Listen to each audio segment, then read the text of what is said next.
જય માતાજી, જય દ્વારકાધીશ। તો ફરીથી મિત્રો એક નવા વિડીયો સાથે તમારું ખૂબ ખૂબ સ્વાગત છે। તો આજે આપણે જઈ રહ્યા છે રાલેદ ધામ। વાત કરીએ તો ખંભાતથી 9 કિલોમીટરના અંતરે આ મંદિર આવેલું છે અને બરોડાથી 70 કિલોમીટરના અંતરે આવેલું છે અને અમદાવાદથી 100 કિલોમીટરનું અંતર થાય છે। તો આપણે જઈશું રાલેદ અને માતાજીના દર્શન કરીશું। જો તમે મારી ચેનલ ઉપર પહેલી વાર હોય તો ચેનલને લાઈક શેર સબસ્ક્રાઇબ જરૂર કરી લો। તો ચાલો આપણે જઈશું રાલેદ અને માતાજીના દર્શન કરીશું। તો ચાલો મળીશું આપણે રાલેદ ધામ।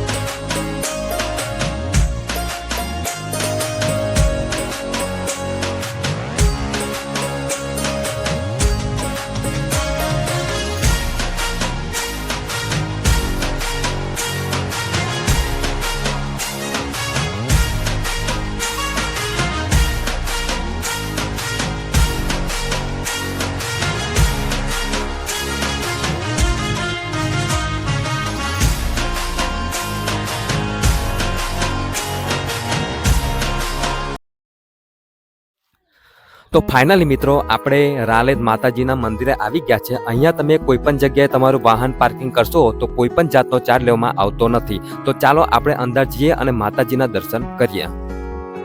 મિત્રો તમને અહીંયા માતાજીને ચઢાવવા માટે શ્રીફળ, ચૂંદડી, અગરબત્તી, પ્રસાદ, મીઠાઈ, માતાજીના ફોટા, ફૂલહાર, માતાજીનો પૂજાપો, અબીલ, ગુલાલ દરેક પ્રકારની આઈટમ તમને અહીંયા મળી રહેશે। દોસ્તો અહીંયા તમને નાસ્તાની ખાણી પીણીની તમને દુકાનો અહીંયા મળી રહેશે। મિત્રો આ છે પ્રવેશદ્વાર। અહીંયાથી આપણે એન્ટર થઈશું। સામે તમે જોઈ રહ્યા છો એ માં જગતજનની માં સિકોતર માતાજીનું મંદિર છે। મારા વિડીયોના માધ્યમથી હું તમને દર્શન કરાવીશ। કમેન્ટની અંદર જય માતાજી લખવાનું ભૂલતા નહીં।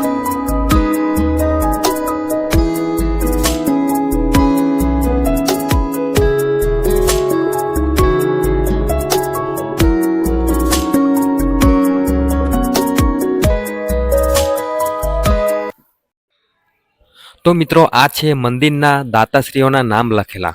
જ્યારે આ મંદિરનું બાંધકામ થયું હતું ત્યારે આ તમે જે જોઈ રહ્યા છો એ દાતાશ્રીઓના નામ લખેલા છે।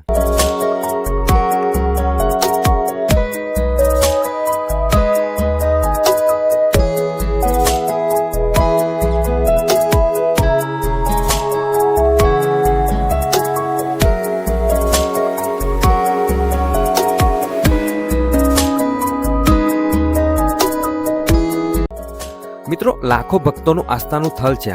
અહીંયા ગામે ગામથી ભક્તો આવે છે, માથું ટેકવે છે અને માતાજી સૌની મનોકામના પૂર્ણ કરે છે। તો ચાલો આપણે પણ અંદર જઈએ અને માતાજીના દર્શન કરીએ।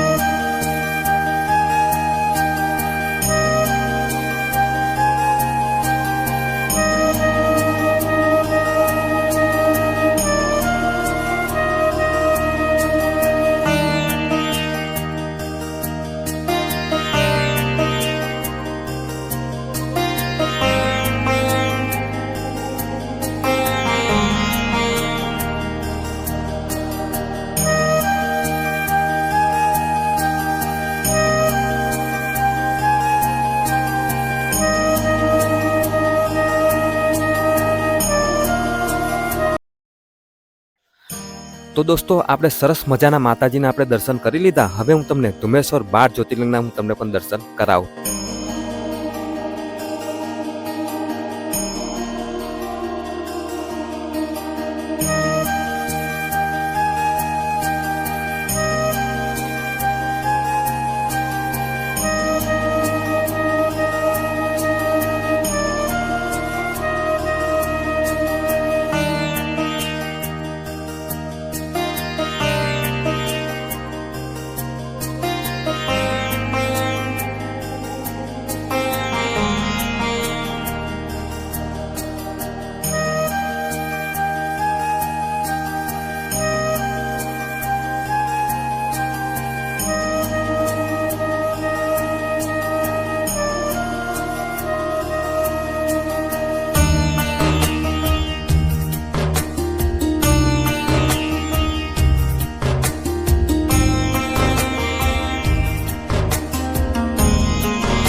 તો મિત્રો અહીંયા 12 જ્યોતિર્લિંગ સ્થાપિત છે, તો તમે મારા વિડીયોના માધ્યમથી તમે અહીંયા દર્શન કરી શકો છો.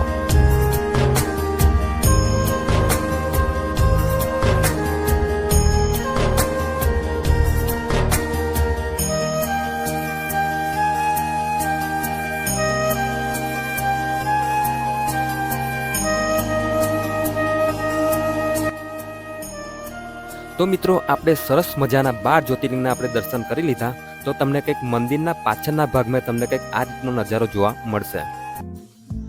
અહીંયા તમને આરામ કરવો હોય તો બેસવા માટે તમને અલગ અલગ જગ્યાએ પણ બાકડા પણ મૂકેલા છે, તો તમે અહીંયા આરામથી બેસી શકો છો.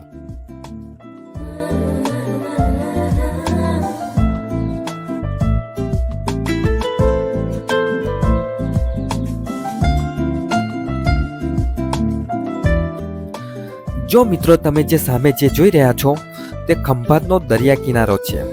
વાત કરીએ તો આ મંદિર રાલેજ ગામમાં દરિયા કિનારા ઉપર આવેલ છે, જે ખંભાત તાલુકો લાગે છે અને આણંદ જિલ્લો લાગે છે. આણંદથી 50 કિલોમીટરનું અંતર થાય છે. પહોંચવાની વાત કરીએ તો ગુજરાતના કોઈ પણ ખૂણેથી તમે બસ મારફતે ખંભાત આવી શકો છો. ખંભાતથી તમને ઓટો રિક્ષા પણ મળી શકે છે.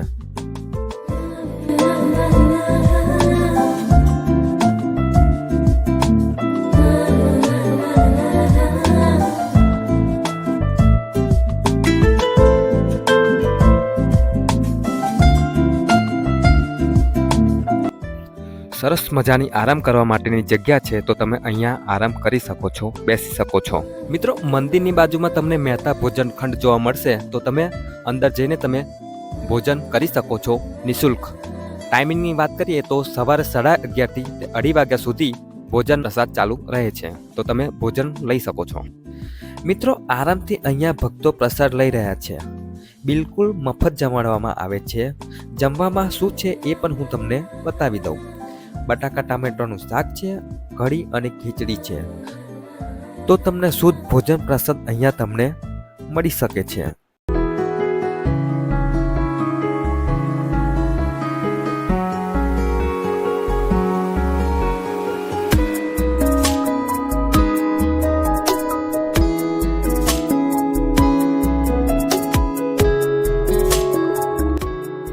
તો મિત્રો વિડીયો તમને કેવો લાગ્યો? જો વિડીયો તમને પસંદ આવ્યો હોય તો વિડીયોને લાઇક કરો. ચેનલ પર પહેલી વાર હોય તો ચેનલને સબસ્ક્રાઇબ જરૂર કરી લો. તો ફરી એક નવા વિડીયો સાથે મળીશું. ત્યાં સુધી જય હિન્દ, વંદે માતરમ, જય માતાજી.